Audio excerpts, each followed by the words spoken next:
Hola, bienvenidos a un nuevo capítulo de Historia de Miércoles. Hoy tenemos una emisión muy especial porque vamos a compartir el conversatorio que llevamos adelante el día 1 de septiembre con el licenciado Juan Marcelo Calabria. Esperamos que lo disfruten.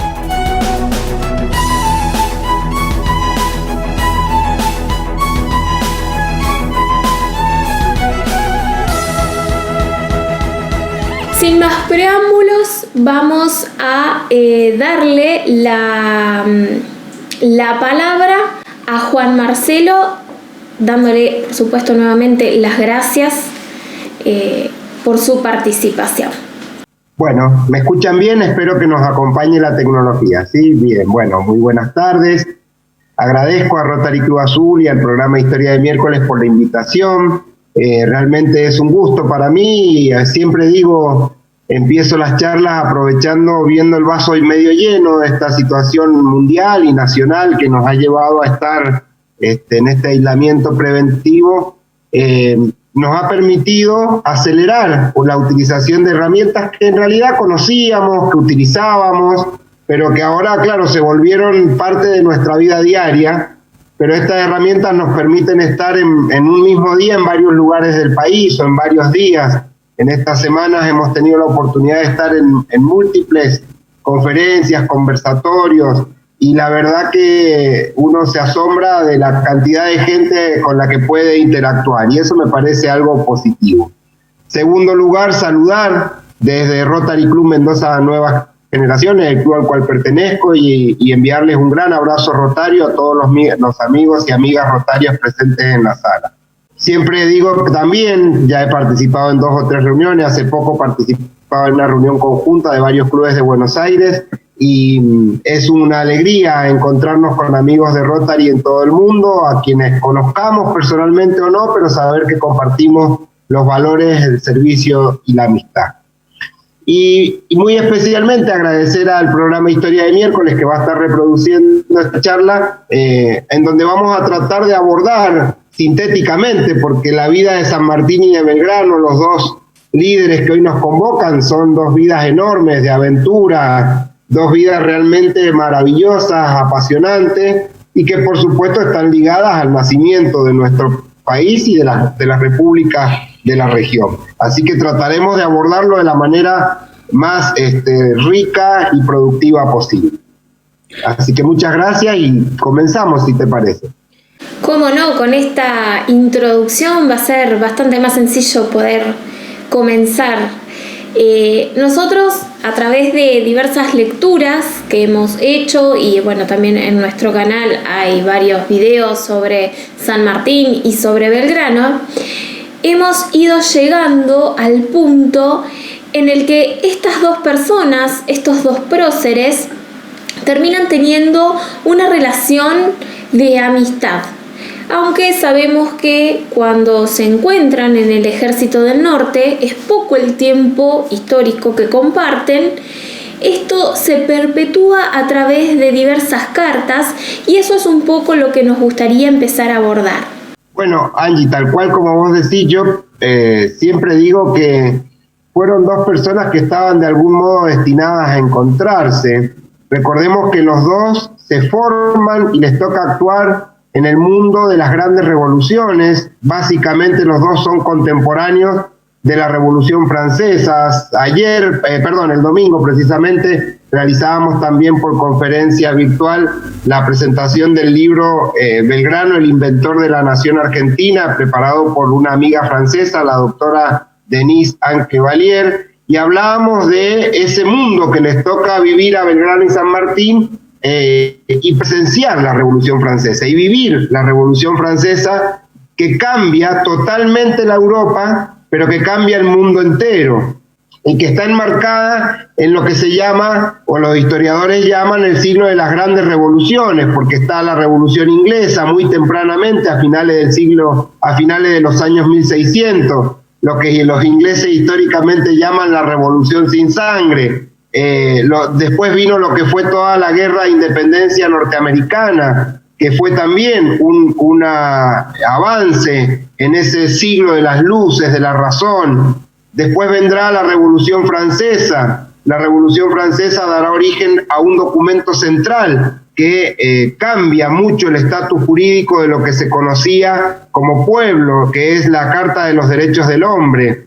Y también con eso la Revolución Francesa dará lugar a la famosa Guerra de Independencia Española, que ahí es donde empezará a actuar uno de estos dos hombres, que es José de San Martín. Pero al mismo tiempo Belgrano, Manuel Belgrano, siendo un joven, quizás siempre lo decimos, la mente más preparada, uno de los hombres más brillantes que ha tenido la Revolución Americana en sus inicios, está también en Europa formándose en España, más precisamente, como ustedes saben, había partido muy joven, las posibilidades de su familia, una de las familias más ricas y pudientes de Buenos Aires, le había permitido acceder a la mejor educación que podía obtener un jovencito en esa época, y lo encuentra Belgrano en la Revolución Francesa, desempeñándose, los preludios de la Revolución Francesa, estudiando en España, y volverá ya al Río de la Plata y se desempeñará en el importante cargo de el secretario del consulado. Los dos tienen entonces esa influencia de ese siglo de la Revolución y de las Luces.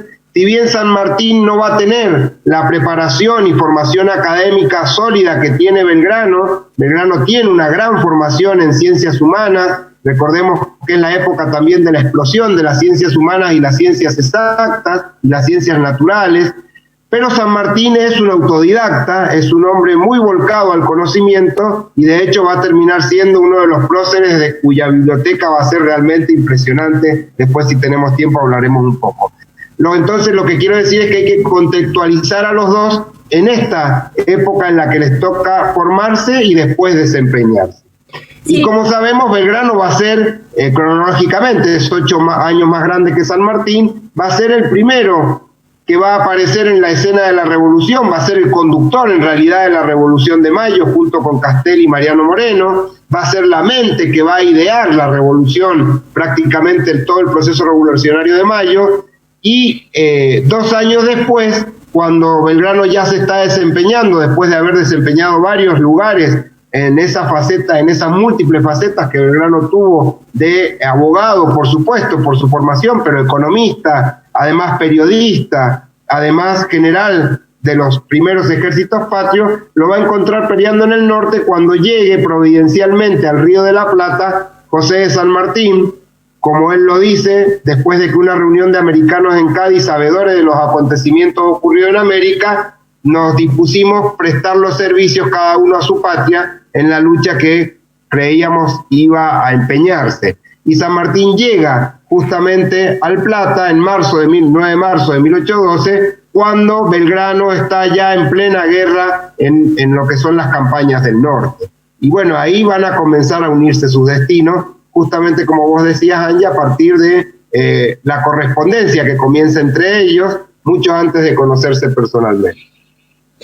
Cuando te escuchaba hablar, Marcelo, pensaba en la formación que ambos tuvieron, y a su vez en el permiso especial que tiene que sacar Belgrano para poder acceder a ciertos textos que estaban vedados en la época por la mala reputación que tenía la Revolución Francesa, principalmente en España, que va a ser un foco antirrevolucionario al estilo francés. Claro, Belgrano tiene, y lo recordábamos justamente estos días atrás, Belgrano tiene la posibilidad de acceder a los libros del INDEC. El INDEC era el índice de libros prohibidos por la Inquisición, que si eran, por supuesto, encontrados en las bibliotecas de alguien, eso lo podía llevar incluso hasta la muerte. Esos libros prohibidos justamente contenía el INDEC muchas de las obras que eran los grandes avances de las ciencias, como decíamos, en esa época. Belgrano va a obtener permiso papal, por eso es el primer americano en figurar en un documento papal, para poder traducir los libros directamente y poder acceder a ellos y poder traducirlos. Eso significa que tiene la posibilidad de acceder a primera mano a bibliografía que no podía acceder cualquiera. De hecho, él es el que puede traducir muchas de las obras que van a ser conocidas gracias a su mano. Y por supuesto, entre todas esas obras que él accede, están los grandes teóricos, lo que hoy llamamos los grandes clásicos políticos y los grandes clásicos de la economía, pero que en ese momento, en realidad, es todo la afloración del conocimiento que está produciendo el enciclopedismo. Recordemos Diderot, Voltaire, todo lo que son los grandes teóricos políticos como Hobbes, Locke, Rousseau, y además todas las grandes teorías económicas. Fundamentalmente, recordemos, Belgrano va a acceder a las obras de Adam Smith, de hecho va a traducir La riqueza de las naciones, y hay una memoria del consulado de Belgrano que hace una referencia, un análisis muy interesante a lo que es la obra de quien se sigue considerando el padre de la economía clásica. Por supuesto va a seguir a Jovellanos, va a seguir a los fisiócratas, y en todas esas posibilidades de acceso al conocimiento que Belgrano tiene, pero que además su preocupación, y va a ser su preocupación durante toda su vida, que va a compartir con San Martín, porque los dos tienen increíble cantidad de puntos en contacto. Realmente son hermanos de espíritu, hermanos de causa, hermanos de idea, los dos. Lo cierto es que comparten la idea que primeramente Belgrano expone que es que el conocimiento debe compartirse, debe repartirse, debe multiplicarse. Y ese gran conocimiento que Belgrano ha adquirido, que por supuesto lo pone en una situación privilegiada, como pocos hombres tienen en ese momento, hombres y mujeres más todavía, porque recuerden que el estatus de la mujer en ese momento era muy distinto al actual. Es más, Belgrano va a ser uno de los primeros, el primero que va a intentar cambiar el estatus social de la mujer. Lo cierto es que Belgrano va a ser uno de los primeros en que va a apostar a la ilustración y fomento de las letras, como decían San Martín y Belgrano, a través de lo que hoy nosotros llamamos la educación universal, o lo que Belgrano llamaba la educación integral en ese momento, es decir, integrar a la mayor cantidad posible y comenzar a ampliar ese reducido concepto de pueblo que se había empezado a abrir en esa luz que había dado la Revolución Francesa. Por eso también es tan importante ese conocimiento que adquiere Belgrano, pero que sobre todo se preocupa por difundirlo, por trasladarlo, y se transforma, yo siempre digo, antes incluso que Sarmiento, en nuestro gran promotor de la educación. Juan Marcelo, hay un hecho, que es la Declaración de la Independencia, que los aúna en un pedido que es la restitución de los derechos de los pueblos originarios, y en esto ambos van a estar de acuerdo. Bueno, claro, recordemos que la Declaración de la Independencia, avanzamos varios casilleros, como se dice en los juegos de mesa. La Declaración de Independencia es obra de Manuel Belgrano y de José de San Martín. Los dos, aunque no estuvieron firmando el acta de Declaración de Independencia, los dos son los hombres que van a impulsar y sostener política y militarmente, porque además San Martín desde Cuyo, a través de la Diputación por Cuyo, que va a ser la precursora de la reunión del Congreso de Tucumán, San Martín va a ser quien va a impulsar el Congreso de Tucumán. Las cartas entre San Martín y Tomás Godoy Cruz, sobre todo el joven diputado por Mendoza, San Martín apuraba la reunión del Congreso y después apuraba la Declaración de Independencia, y después cuando Belgrano llega de Europa, de la misión diplomática Belgrano-Rivadavia, que llega a principios de 1816 y es encomendado por el directorio para sumarse al Congreso, para ir a darles informes al Congreso de lo que él ha presenciado y de los informes que trae fresquitos de Europa, los dos se transforman en los impulsores de la declaración, y además son los dos baluartes políticos, San Martín con el núcleo político que ha transformado a Cuyo, donde es gobernador intendente de Cuyo, y Belgrano con su gran influencia que tiene desde los inicios de la revolución en el norte del país. Los dos logran ser los baluartes de los diputados que quieren avanzar en la Declaración de la Independencia, porque sabemos que el Congreso de Tucumán estaba muy dividido y realmente era el peor momento para declarar la independencia. Y ahí Belgrano expone en su reunión secreta del 6 de julio la famosa tesis de la monarquía incaica, una tesis muy interesante, un proyecto muy interesante donde él incluso va a formar constitución. Belgrano había redactado reglamentos, proyectos de constitución previamente, había sido fundador de pueblos y había redactado los reglamentos de la fundación de esos pueblos, por eso también es considerado uno de nuestros primeros preconstitucionalistas. Y lo cierto es que coinciden con San Martín en esta idea de la monarquía incaica, que por supuesto a muchos les pareció una locura y de hecho fracasó, recibió sobre todo la oposición de Buenos Aires cuando la tesis de la monarquía incaica empieza a ser aceptada por muchos de los miembros del Congreso y los diputados altoperuanos propician que se traslade la capital a Cusco. Ahí es donde se rompe el tablero, se patea por completo el tablero y fracasa definitivamente el proyecto de monarquía incaica. Pero el proyecto de monarquía incaica tenía, y me extiendo un poquito, perdón Angie, pero es un tema que a veces es mal abordado o es desviado hacia otras vertientes que nosotros creemos equivocadas. La idea de la monarquía incaica era la idea de una monarquía constitucional temperada al estilo inglés, que era el modelo en ese momento opuesto a las monarquías autocráticas o de origen divino, y era la monarquía constitucional al estilo inglés el único modelo medianamente exitoso, porque recordemos que el modelo de república norteamericana, sobre el cual después se va a basar todo nuestro andamiaje jurídico, recién comenzaba a dar sus primeros pasos, estaba en las primeras décadas de inicio. Lo cierto es que el proyecto de monarquía constitucional temperada, y esta palabra de atemperada o temperada, de acuerdo a los documentos, es la idea de, primero, coronar a alguien de la casa incaica, más concretamente al hermano de Gabriel Condorcanqui, para lograr allí resumir a toda la tradición y toda la mayoría de los pueblos que integraban, la masa del pueblo que integraban todos nuestros países de Ecuador, como lo dice Belgrano, de Ecuador hasta el Río de la Plata, y que son los pueblos originarios. Era nuestra gran masa de población, que van obteniendo derechos paulatinamente, porque la Asamblea del año 13 va a reconocer los primeros derechos. San Martín, como gobernador intendente de Cuyo, va a hacer algunos avances, si bien no va a decretar la abolición de la esclavitud, pero va a hacer los avances para el reconocimiento de derechos, sobre todo de los soldados que sirvieran en el ejército de los Andes, y Belgrano, que había hecho un trabajo realmente de integrar a todas las pueblos originarios en su paso por el norte.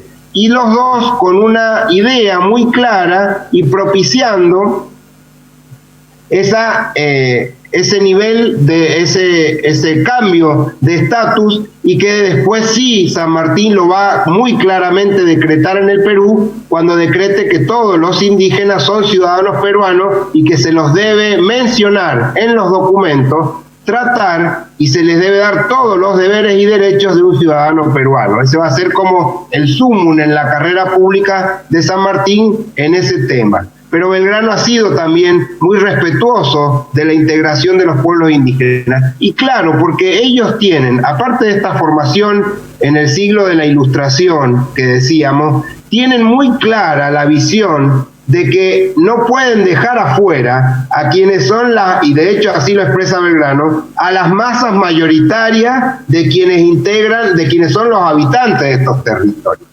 ¿Qué decir de San Martín cuando renueva acá el Tratado de Paz con los pueblos aborígenes en toda la línea de Fortines? Que lo hace en realidad, primero porque creía en que había que renovar esos tratados de paz que habían firmado los gobernadores e intendentes anteriores, y además porque es la estrategia que le va a permitir después la consulta y la reunión con los caciques para la estrategia del cruce de los Andes. Pero los dos tienen ese gran respeto, porque respetan en realidad a los individuos, respetan los derechos individuales. San Martín va a ser el primero en el Perú en reconocer los derechos y las garantías individuales en una norma muy avanzada para la época. Y Belgrano había hecho lo mismo en su paso por el norte. Y además, cierro con esto, perdón, la hice un poco larga la respuesta, pero además la monarquía incaica tenía la idea también de lograr el apoyo, por supuesto que se necesitaba militar para la revolución, pero además frenar lo que era la contrarrevolución de la Santa Alianza y el Congreso de Viena. Por eso es muy complejo el tema cuando a veces se aborda la monarquía incaica de manera muy rápida. Y de hecho, ustedes saben, la Declaración de Independencia nuestra, que es de las Provincias Unidas de Sudamérica, fue traducida a 1000 copias en Aymara y 500 copias en quechua. Es decir, eso muestra el interés de que llegara a todos los estamentos o a todas las castas, como se decía en ese momento, de los habitantes de estos territorios. Escuchándote, Marcelo, me surgen tres cuestiones o tres hilos que quizás sean los que sigan conduciendo esta conversación. En primer lugar, entender el contexto de lo que estamos hablando, porque esta idea de Belgrano, como vos decías, no es casual. Él venía embebido de Europa, de las ideas del momento. Desde otro lugar, los derechos individuales que también se ven en una cuestión de género. También mencionabas que Belgrano había sido uno de los primeros en reconocer los derechos en algunas mujeres, y se me viene a la mente la madre de la patria, que él es el que la llama de esta manera y le da derechos y le da privilegios por todo lo que ha hecho en la lucha independentista. Y en tercer lugar, esta idea que tienen los dos y que se ve no solamente en nuestro país y en Perú, sino también en Chile, con el tratado que San Martín lleva adelante con el sur del país vecino, que logra finalmente llegar a un acuerdo con los araucanos. Sí, en realidad no es con los araucanos, es aquí en Mendoza lo que hace es un acuerdo con los pehuenches, que era la tribu que estaba en el sur mendocino, ¿sí? San Martín nunca llegó a reunirse con la Araucanía, que en realidad, hay que decirlo, eran las tribus más combativas en el sur de Chile, y que incluso van a hacer que se demore mucho en llegar al Estado chileno. Pero bueno, eso sería otra historia. Pero sí es cierto que Belgrano va a ser el primero en que considera que la mujer debe cambiar su estatus social y debe ser educada bajo los mismos preceptos que los hombres. Y debe ser integrada de tal manera la educación, dice Belgrano. ¿Por qué? Porque considera que la mujer tiene un rol central en el proceso de sociabilización y además un rol central en el proceso de avance de las sociedades. En esto Belgrano es muy avanzado para su época y no lo está diciendo en la época independiente, lo está proponiendo cuando es secretario del consulado, secretario perpetuo del consulado, y lo está diciendo en momentos en que todavía estamos bajo el yugo virreinal. De hecho, muchas de las propuestas que Belgrano propició en sus memorias del consulado, al menos en las 13 que conocemos, son 16 aproximadamente las que escribió, que son verdaderos tratados de economía, hoy diríamos incluso un verdadero plan de desarrollo para la región. En esos tratados Belgrano va a propiciar la cartografía, el armado de mapas, el conocimiento topográfico de nuestro territorio, va a fomentar la agricultura, va a propiciar el libre comercio, que es una de sus grandes problemas porque está afectando los intereses de quienes integran el consulado, incluso los de su propia familia, los de su propio padre. Además, Belgrano va a propiciar la formación de escuelas, va a fundar la escuela náutica, la escuela de matemática, y ahí va a propiciar la inclusión de la mujer en la educación plena. Muchas de estas medidas van a ser rechazadas y otras van a ser lamentablemente vueltas para atrás, vuelvo a decir, porque estamos en la época todavía virreinal cuando está ejerciendo este cargo y no es comprendido en muchas de las medidas que él propone. Pero además tienen una concepción, y lo mismo pasa con San Martín, tienen una concepción nuevamente, como vos bien lo decías, a la luz de su formación, de que la mujer tiene derechos como los hombres y que tienen un rol central. Y de hecho hay un dato muy interesante, porque no solo lo propiciaban con palabras o en proclama, San Martín lo va a hacer de manera práctica. Cuando en 1818 genere su primer testamento, por primera vez acá en Mendoza, es uno de los primeros testamentos donde una mujer va a ser designada administradora completa de los bienes sin necesidad de ningún tipo de representación ni de sus padres ni de sus hermanos. Es el caso de Remedio de Escalada. San Martín en el primer testamento de 1818, todavía Remedio está vivo, ustedes saben, después Remedio fallece en el 23, pero en el primer testamento de 1818, San Martín reconoce a Remedios como la única administradora de todos los bienes, por supuesto la tutora de su hija, ya Mercedita, que ya tiene casi 2 años de vida, y en 1818 San Martín establece que Remedios no necesita ningún tipo ni de tutoría ni de representación, que era lo usual en esa época, ni de sus padres ni de sus hermanos, para ejercer esa responsabilidad que él le está atestando o le está alegando. Es decir, que en eso también San Martín y Belgrano coinciden en lo que significa el rol de la mujer. Y de hecho, en la Gobernación e Intendencia de Cuyo son muchas las anécdotas que han quedado registradas aquí en el Archivo Histórico de Mendoza de lo que fue los agradecimientos públicos que San Martín hacía a muchas damas, a muchas mujeres mendocinas de distintos estamentos sociales por todos los aportes que hacían a la causa cuando se estaba formando el Ejército de los Andes, algo que también no era común de la época. Y para terminar, como muy bien vos lo mencionaste, también Belgrano, como lo había hecho Güemes también, va a ser uno de los primeros en reconocer a María de Remedios del Valle, María de los Remedios del Valle, que va a ser primero una auxiliar de los ejércitos del norte, porque ella y sus hijas van a auxiliar con agua, con vendajes a los heridos, pero que también después va a intervenir en batalla. Ni que hablar de Juana Zurduy, quien recibe los despachos de coronel en el Ejército del Norte. Y bueno, sí es distinto, Belgrano tenía en sus huestes mujeres peleando. San Martín no lo permitió. Aquí en el ejército más profesional que él arma aquí en Mendoza, no permitió la incorporación de mujeres. Hay algunas anécdotas de tradición oral de que algunas mujeres se vistieron de hombre para poder pasar desapercibidas e integrar algunos de los batallones, no está comprobado, pero bueno, lo cierto es que tenemos muchas muestras de que los dos propiciaban este cambio del estatus social de la mujer. En una época muy difícil, ¿no? Sí, totalmente, que también en parte son pioneros en esta reivindicación que hasta el día de hoy llevamos adelante. Pero en un momento vos hiciste mención a la biblioteca de San Martín y te hemos estado escuchando en algunos programas televisivos sobre la importancia que esta biblioteca tenía y tiene, y que San Martín se llevaba consigo sus libros a donde iba, eran como su mayor tesoro. Bueno, muy interesante porque realmente San Martín, imagínense, si bien él es de formación militar, es un militar ilustrado, como nosotros lo hemos definido en varios de nuestros libros, es un militar que ha apostado al conocimiento, fuertemente al conocimiento, y que ha invertido, en esa época ustedes recuerden que no todo el mundo sabía leer y escribir, de hecho era muy poquito el porcentaje de la población que sabía leer y escribir.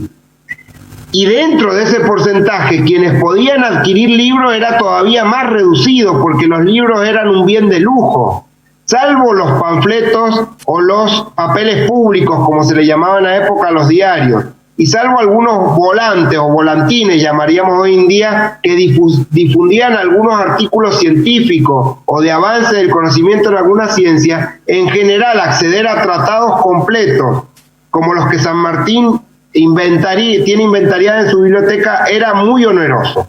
Pero San Martín invierte mucho de su dinero y ahí muestra ese gran afán por el conocimiento. Sobre todo entre 1808 y 1811, en su estancia en Cádiz. Cádiz es el centro de las ideas, es el centro de donde está lo que es la resistencia a la invasión napoleónica a España. Cádiz es la efervescencia donde se han reunido los diputados americanos que en sucesivos momentos han ido a España por distintos motivos y sobre todo con la última parte de los movimientos juntistas. Cádiz es el puerto de influencia inglesa con todas las ideas liberales políticas y económicas de la época que están surgiendo. Entonces en Cádiz San Martín visitaba, había al menos 7 grandes librerías que eran como cafés literarios, diríamos hoy en día, en donde se departía y además se podía adquirir libros. San Martín adquiere en Cádiz gran parte de su biblioteca que llega a tener más de 740 volúmenes. Recuerden que de la biblioteca personal de San Martín surgen 3 bibliotecas públicas, colabora con la Biblioteca Pública General San Martín, que es la de aquí de Mendoza, que es una de las bibliotecas más antiguas del país, que abre sus puertas en octubre de 1822, y a la cual San Martín dona los terrenos, lo que nosotros conocemos como el solar histórico. San Martín dona los terrenos para la construcción de esa biblioteca, terrenos que es donde él había comenzado a construir su casa, aquí en Mendoza, y que nunca pudo terminar, y los dona para la biblioteca, pero además dona libros. Va a donar los famosos 10.000 pesos fuertes que le otorga después de la batalla de Chacabuco el Cabildo de Chile. Enojado, devuelve esos 10.000 pesos, devuelve la vajilla de plata y ordena que todo eso sea, era mucho dinero en ese momento, ordena que todo eso sea destinado a la fundación de lo que hoy es la actual Biblioteca Nacional de Chile. Y por supuesto emite a fines del protectorado, cuando está terminando el protectorado del Perú, a mediados del protectorado del Perú, emite el decreto de creación de la Biblioteca Nacional del Perú, y a fines del protectorado va a donar prácticamente todos sus libros y va a emitir esa famosa frase incluida en el decreto que de septiembre de 1822, donde dice que la Biblioteca Universal es más poderosa que nuestros ejércitos para defender la independencia. Ahí sí. No, te iba a comentar que Pablo Aries comentaba esto mismo, que hace una gran donación al Perú.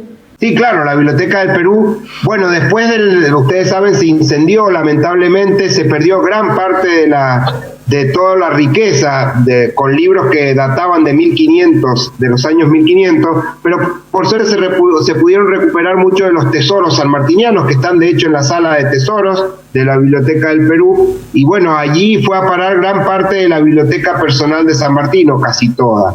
Lo curioso, uno se asombra sobre todo la acción de gobierno de San Martín como gobernador intendente de Cuyo, que hemos abordado en estos meses en varias charlas. La acción progresista, la acción de avanzada de San Martín como gobernador intendente de Cuyo en su faz civil, económica, de salud, educación, organizativa, de hacienda pública, que va más allá de la formación del Ejército de los Andes, que siempre recordamos y al cual casi ha quedado reducida su acción, y en realidad a veces dejamos de lado lo que fue su gran labor de gobernador intendente de Cuyo.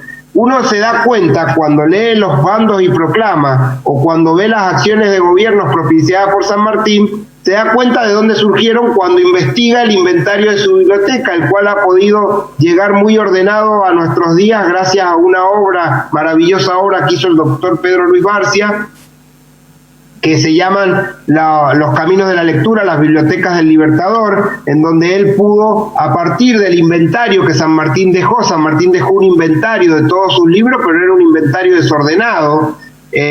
A partir de la investigación que hizo Barcia y una colaboradora, que ahora pido disculpas, se me ha ido el nombre, es algo así como Buchanico, pero pido disculpas, no recuerdo exacto el nombre.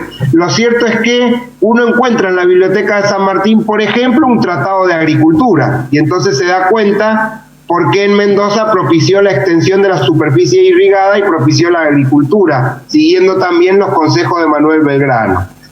San Martín contaba en su biblioteca con un manual de construcción de molinos. Entonces uno se explica por qué en Mendoza construyó los grandes molinos del Estado que sirvieron para producir grano, y además también con algunas labores propias, como fue el batán de Tejeda para la ropa del ejército.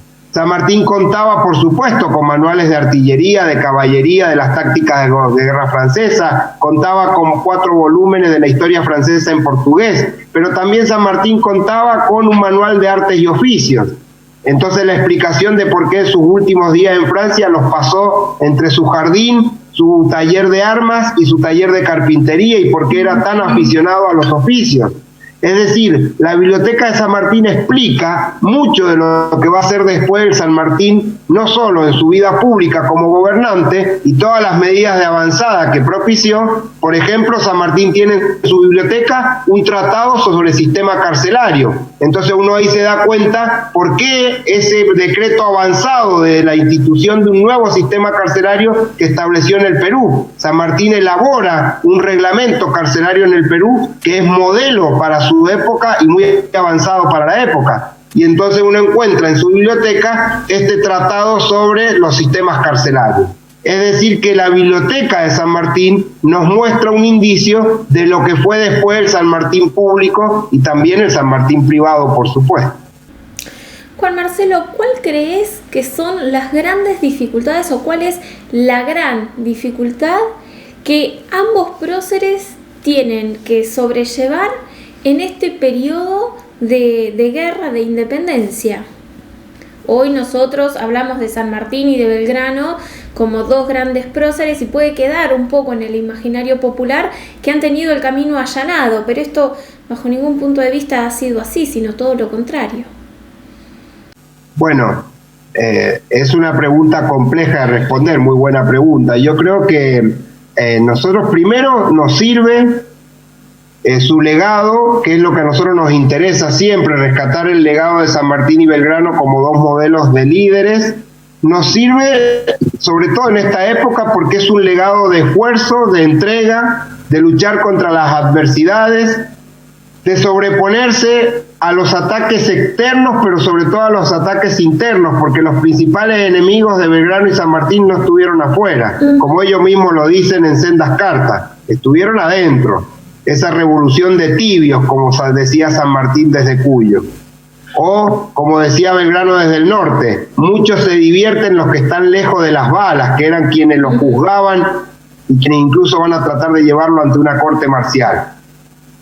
Es decir, que creo que hay un legado muy fuerte que de los dos fue, porque en algún momento fueron, recién la mencionábamos rápidamente, en los meses previos a la declaración de independencia, cuando todavía nos debatíamos entre 1815 y 1816 si íbamos a hacer un protectorado inglés y le estábamos ofreciendo a la corona inglesa ser protectorado a través de las gestiones con Lord Stratford que había iniciado Carlos Alvear, o si volvíamos al rezago de España, como algunos proponían, con la cabeza gacha pidiendo disculpas por los años de revolución, para que evitar lo que iba a ser en 1815 esa gran armada que venía desde España a retomar los territorios por la fuerza, con el apoyo que a través del Tratado de Valencay Fernando VII lograba de toda la Santa Alianza y el Congreso de Viena.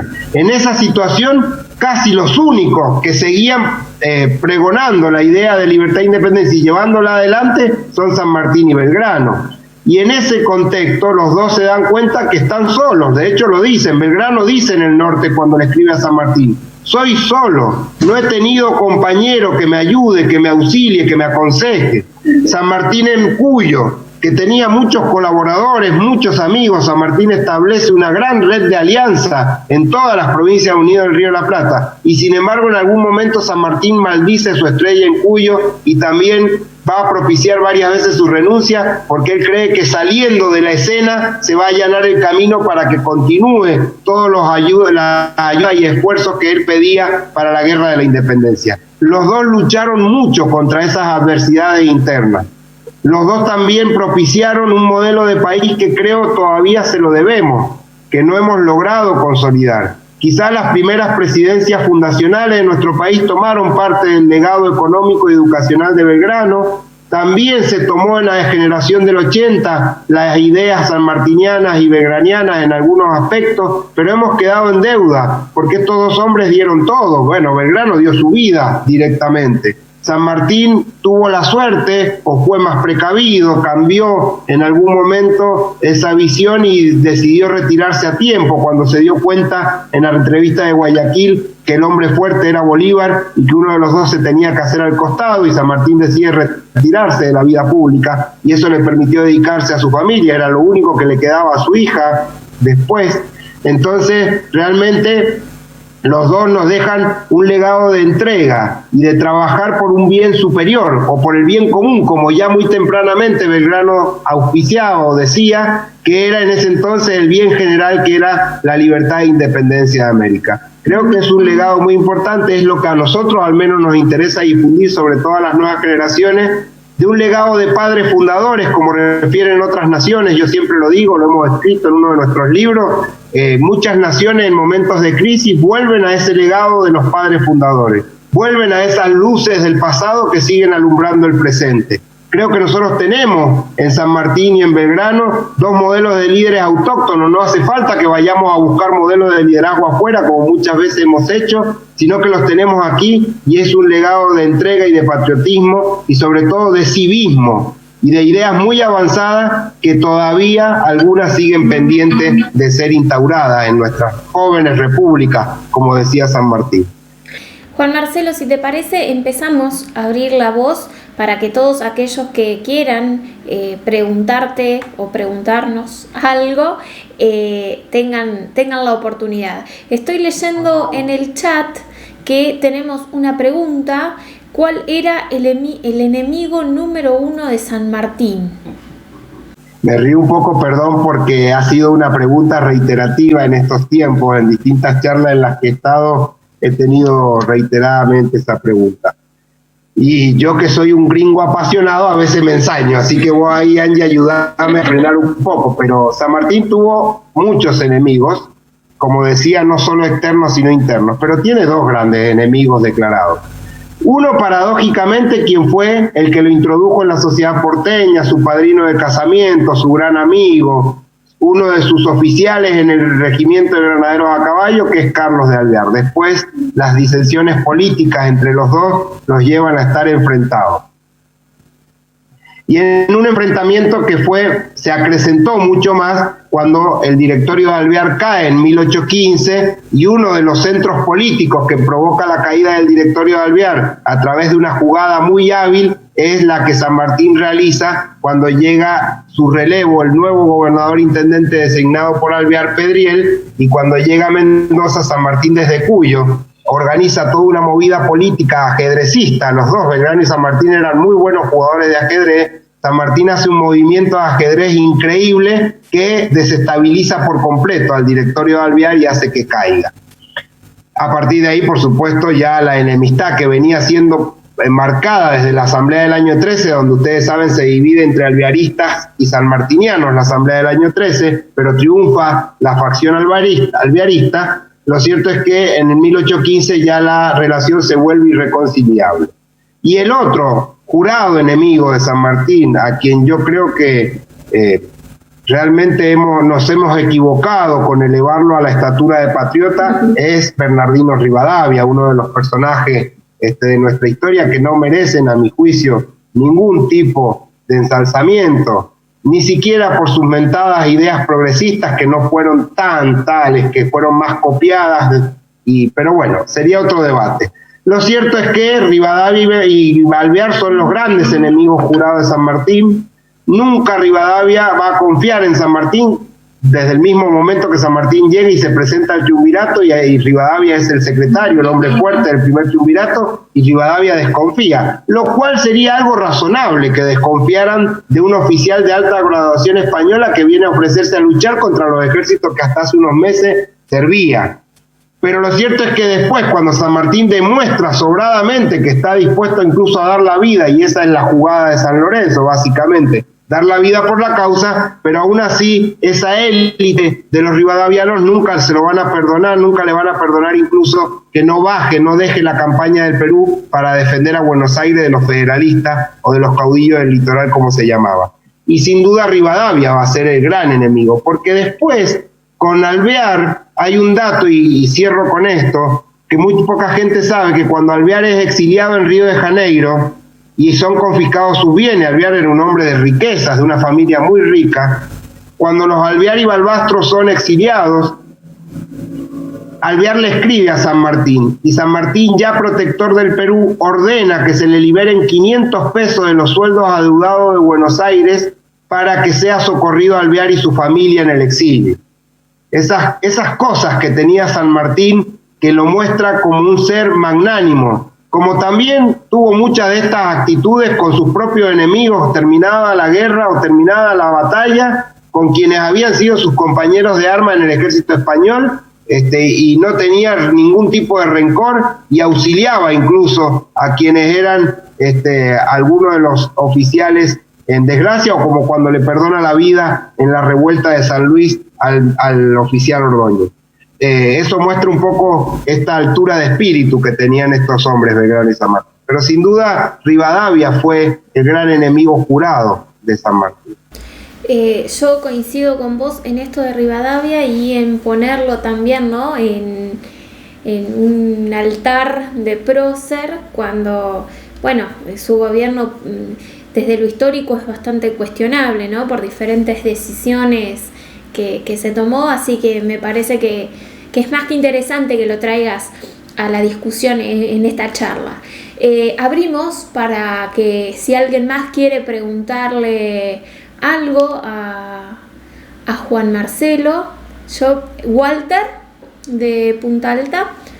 Primero, bueno, buenas noches y agradecerles esta invitación. Yo, más que una pregunta, un pensamiento que me aclaró esta charla.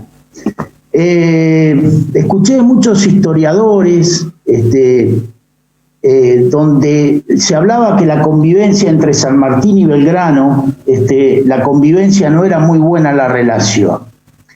Y pensé que en un país donde lamentablemente el antagonismo en todos los niveles está a flor de piel, en el deporte, por ejemplo, es Bilardo o Menotti, Vilas o Clerc, nunca es Bilardo y Menotti o Vilas y Clerc. Entonces me imaginé que lamentablemente venía desde ahí, desde nuestros ancestros que venían estas diferencias. Pero bueno, me ha aclarado y tranquilizado bastante acá el amigo con sus conceptos, porque veo que no fue tan así, que la convivencia era bastante buena y los puntos de coincidencia eran muchos. En realidad todo lo contrario, Walter, o sea, eran dos grandes amigos, compañeros, hermanos de causa. Hay muchas, no tenemos tiempo, hay muchas anécdotas incluso particulares, hasta familiares entre ellos que son poco conocidas. Lo que sí vino después fue esa de qué se entronizaba primero como padre de la patria. Fue una discusión de la generación del 80. Pero en realidad los dos son. Belgrano fue considerado benemérito y padre de la patria cuando gana las victorias de Tucumán y Salta. Y su famosa frase de mal puedo ser un padre de la patria, prefiero ser un buen hijo de ella. Y San Martín va a ser considerado después, entronizado como el padre de la patria. Los dos tienen esa estatura de nuestros padres fundadores, como nosotros lo venimos declarando de hace 20 años. Los dos son los padres fundadores de la independencia, pero no solo son los generales que nos dieron la independencia. Son los dos grandes pensadores de la nación, de las naciones, porque encima no se puede circunscribir, analizar a San Martín o Belgrano en la frontera de la actual Argentina o del actual Chile o del actual Perú, no tiene sentido, porque en el momento de ello está pensándose en lo que es la Sudamérica, lo que es estas jóvenes repúblicas, como ellos decían. Ahora, los dos llegaron a un nivel de coincidencia tal, aunque por supuesto tuvieron algunos desacuerdos, pero que desacuerdos que fueron tratados con respeto. El desacuerdo más importante entre los dos es cuando San Martín se está yendo a continuar la campaña libertadora del Perú, cuando el gobierno de Buenos Aires le ha ordenado que baje con el ejército de los Andes para reprimir las montoneras o los caudillos, y San Martín desobedece, la famosa desobediencia histórica. Desobediencia que hasta por ahí, porque en realidad San Martín primeramente está decidido a obedecer. Y de hecho, el escuadrón de 2.000 hombres de cazadores que hay en San Juan, él piensa enviarlo a prestar servicio a Buenos Aires. Lo que pasa que cuando se subleva el escuadrón de cazadores en San Juan, que era un escuadrón que había costado mucho ponerlo en pie de guerra para ir a acompañar la campaña libertadora que se iba a iniciar al Perú, él se da cuenta ahí que la anarquía, como él le decía, a la cual le tenía tanto miedo, la anarquía y las divisiones internas iban a ser presa de todos los ejércitos patrios. Y él le dice a Belgrano que es necesario desobedecer, y Belgrano le dice que no, que va a obedecer, porque Belgrano ha recibido las mismas órdenes, y Belgrano va a quedar preso, literalmente preso, por la guerra de unitario y federal en el 19, cuando San Martín ya esté emprendiendo su vuelta a Chile y su campaña después libertadora. Quizás el único punto de desacuerdo donde San Martín se da cuenta que Belgrano va a obedecer las órdenes de Buenos Aires para ir a la guerra contra los caudillos. que Belgrano no va a emprender esa guerra, va a tratar los famosos tratados de paz con Santa Fe, va a ser traicionado por su lugarteniente y va a ser apresado. Pero en realidad los dos pensaron el país y tuvieron mucho más puntos de coincidencia que de fricción. De hecho, casi no tuvieron puntos de fricción. De hecho, ustedes saben, y cierro, me diste pie, Walter, y gracias, ustedes saben, cuando Belgrano muere y San Martín se entera en el Perú, dice: ha muerto el mejor de nosotros. Y ya lo había ese concepto dado en 1816, cuando se había propuesto a Belgrano nuevamente como jefe del Ejército del Norte, y San Martín dice de Belgrano: es lo mejor que tenemos en América. Y al mismo tiempo Belgrano había dicho de San Martín que a un muerto como el mío Cid, arriba del caballo, podía conducir los ejércitos a la victoria, decía Belgrano de San Martín. Es decir, que la admiración que los dos se profesaron en vida y después, incluso de muerto uno de ellos, fue mutuo. Sí, agrego un segundito, que esto queda totalmente registrado en las cartas porque se llaman mi amigo y mi hermano. Tenían una relación muy, muy, muy amistosa, a pesar, bueno, como decía Juan Marcelo, de que tienen algún punto que no es en común, el resto es bastante coincidente el pensamiento de los dos. Bueno, muchas gracias, muchas gracias. ¿Alguien más quiere preguntar algo con respecto a estos temas que hemos estado tratando? Florencia. Angie, a decir que está en la sala un gran amigo, Marcelo Javier Gatti, que es presidente de la Asociación Sanmartiniana de Lobos, que está con quien compartimos muchas actividades, está allí Marcelo presente, así que un gran abrazo, Marcelo. Bueno, ¿qué tal a todos? Gracias, Angie, por la invitación. Bueno, lo que yo quería, más que nada, sacar algunas dudas, que era con el tema de la masonería. O sea, ¿qué relación tienen los masones o las logias masónicas con estos grandes hombres que son San Martín y Belgrano para nuestra historia? Más que nada porque por ahí, como ya también había dicho el señor anterior que preguntó, que por ahí uno tiene algunas por ahí ideas de quiénes eran San Martín y Belgrano, como el señor que lo marcó, que por ahí le habían dado la idea de que no eran, que eran más enemigos que amigos. Entonces por ahí, para zanjar algunas dudas, si pertenecían a logias masónicas, si la logia Lautaro era una logia masónica propiamente dicha o fue una logia hecha en pos de la liberación, ¿no?, de América, cuando llega San Martín, bueno, y Alvear y toda esta gente que va a luchar por la independencia, ¿no? Bueno, en realidad es un tema que es difícil contestar en una pregunta sencilla o rápida. Es un tema de largo alcance, hay que analizarlo. Yo te diría lo siguiente, porque no hemos dedicado, sí tangencialmente lo hemos tocado en uno de nuestros libros. Hay que hacer una diferenciación de lo que eran las logias masónicas en Europa a lo que van a ser las logias políticas operativas acá en América, propiciadas muchas por el precursor Francisco de Miranda, que sin duda sí, es posible que haya sido masón.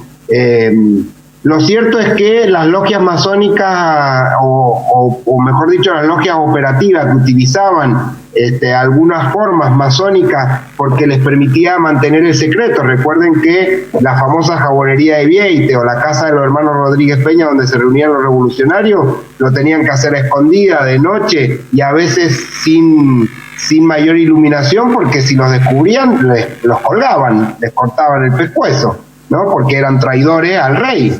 Entonces todo lo que es la revolución hispanoamericana, como había sido también la revolución francesa y como había sido la guerra de independencia española, está cruzada por las sociedades patrióticas secretas. De hecho, acá en Buenos Aires se llamó así, Sociedad Patriótica Secreta. Después la logia Lautaro, que tiene sus dos objetivos, la libertad e independencia de América y constituir gobierno. Son una forma, diríamos hoy día una red, son como una red social de esa época que permitía a los revolucionarios trabajar en sigilo, como decía el reglamento de la logia Lautaro, trabajar en sigilo y método por la independencia de América.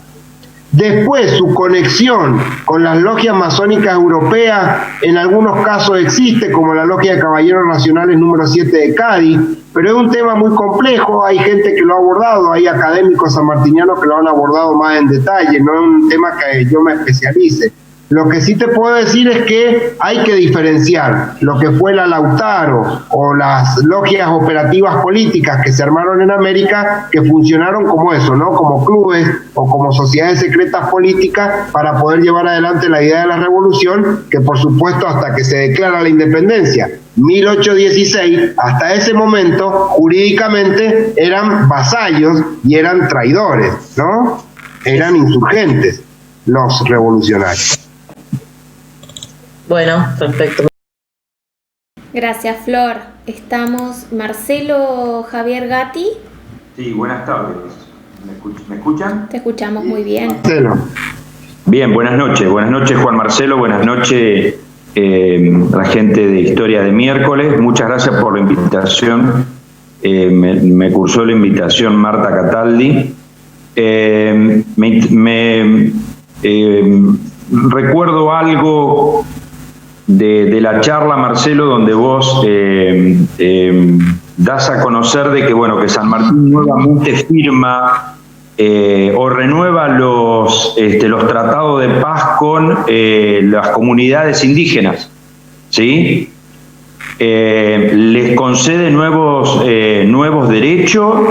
Él tiene un vínculo permanente, bueno, como parte del cruce de los Andes, por supuesto que tiene el Parlamento con los pehuenches, los hace parte de la estrategia, pero en ese nuevo firmado, en esa nueva firma de tratado de paz, ¿le concede nuevos derechos a ellos?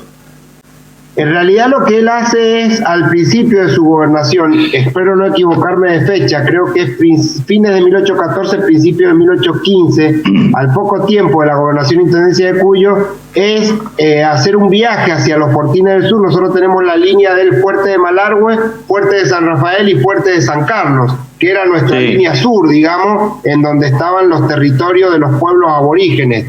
Y lo que él hace ahí es renovar lo que hoy llamaríamos un tratado de no agresión, porque era muy importante para mantener a salvo las poblaciones hacia el sur, pero además porque él, no lo puedo decir concretamente, porque no recuerdo si está específicamente expuesto por él así, pero en donde evidentemente él ya tiene esa idea de que necesita, como lo va a decir después a los caudillos del litoral, necesita de poner todo motivo de conflicto interno para poder centrarse en lo que va a ser la campaña de liberación continental. Y como bien vos decís, claro, después eso sale a la luz y se reflota cuando tiene las dos entrevistas, en la consulta y después en el plumerillo, con los caciques de las tribus, en donde él recuerda, mejor dicho, Fraín Alicán, que es el lenguaraz que tiene un rol central en estos encuentros, donde él recuerda que es amigo de los indios, su famosa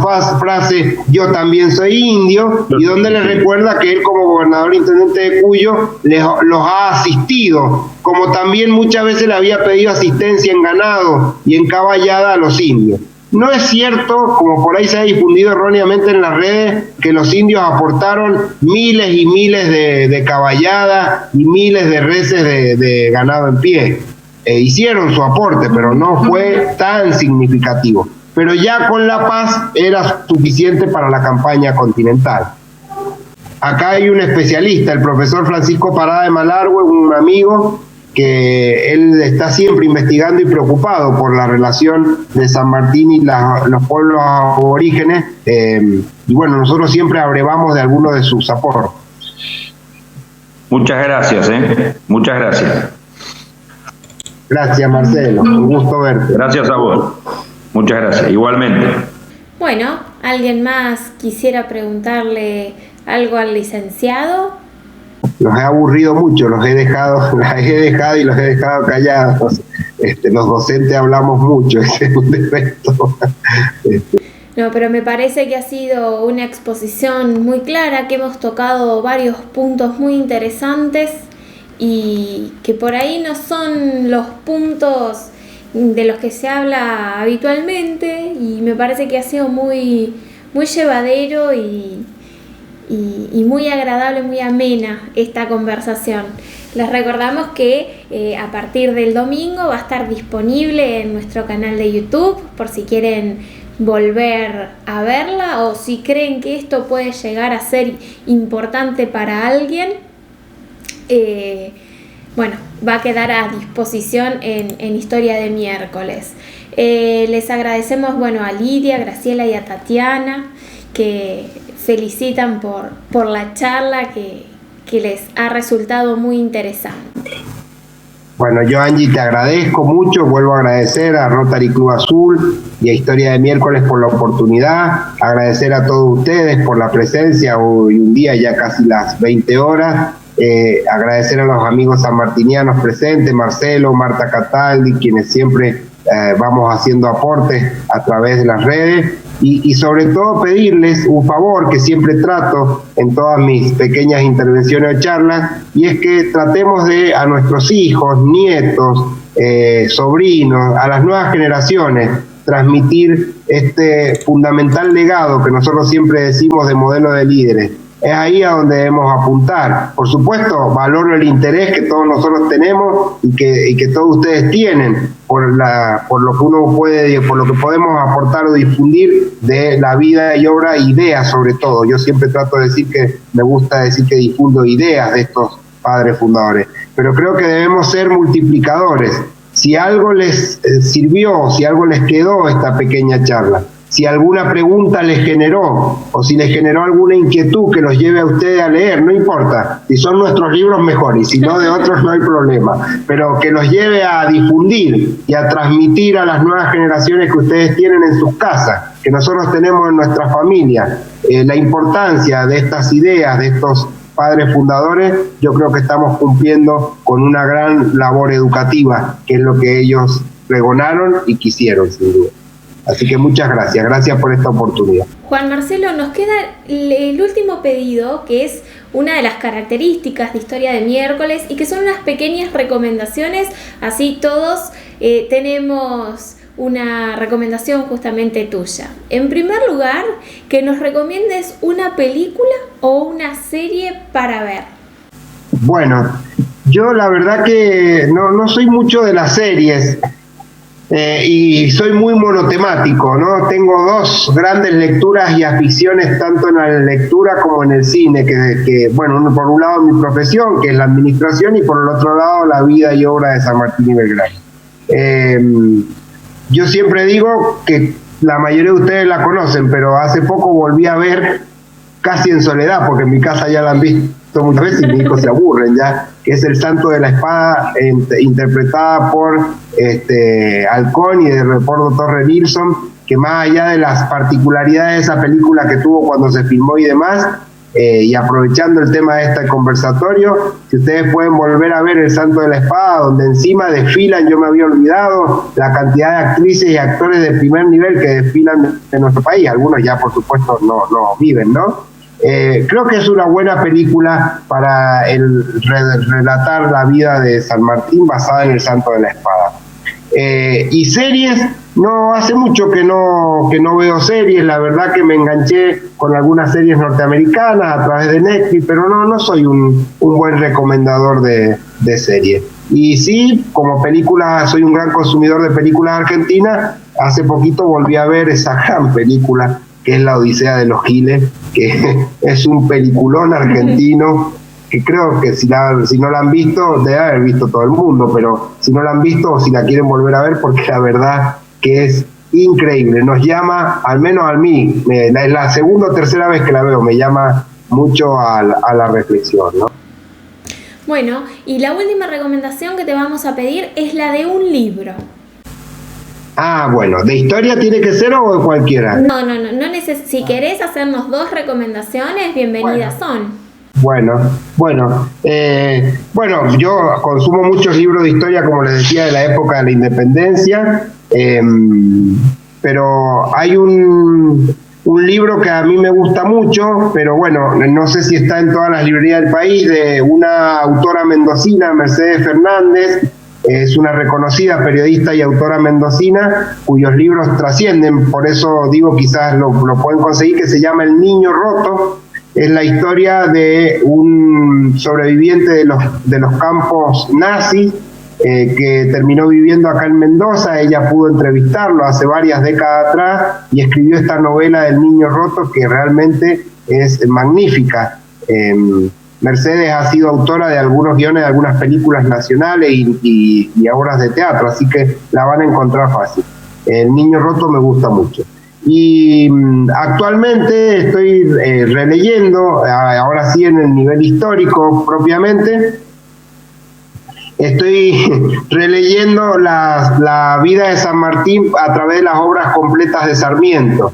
Con esa yo no soy sarmientista, de hecho mi señora sí, ella como buena docente es Sarmiento a full. De hecho mi hija se llama Paula Mercedes, Paula por la mamá de Sarmiento, por doña Paula Barracín, y Mercedes, bueno, ya se imagina, se llama Merceditas mi hija por la hija de San Martín.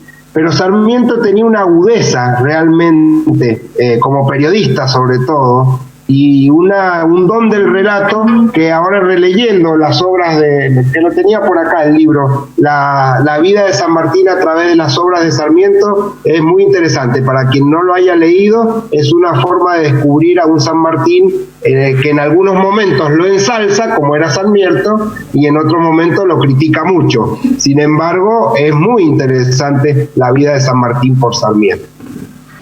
Bueno, muchas gracias Juan Marcelo por estas recomendaciones. Marta en el chat pone que recomienda San Martín más allá del bronce. Y bueno, después muchos mensajes. Bueno, gracias. Es uno de nuestros libros, muchas gracias. Muchos mensajes. Gracias, Marta. Diciendo lo interesante y lo claro que fue este conversatorio y esta exposición. Así que bueno, Juan Marcelo, darte nuevamente las gracias, darles las gracias a ustedes que han estado presentes en este conversatorio, que bueno, ha sido una experiencia creo que muy agradable para todos. Así que no queda más que despedirnos. Hasta pronto con alguna otra propuesta que podamos llevar adelante. Un gusto, muchas gracias. A ustedes, hasta luego y nos vemos pronto.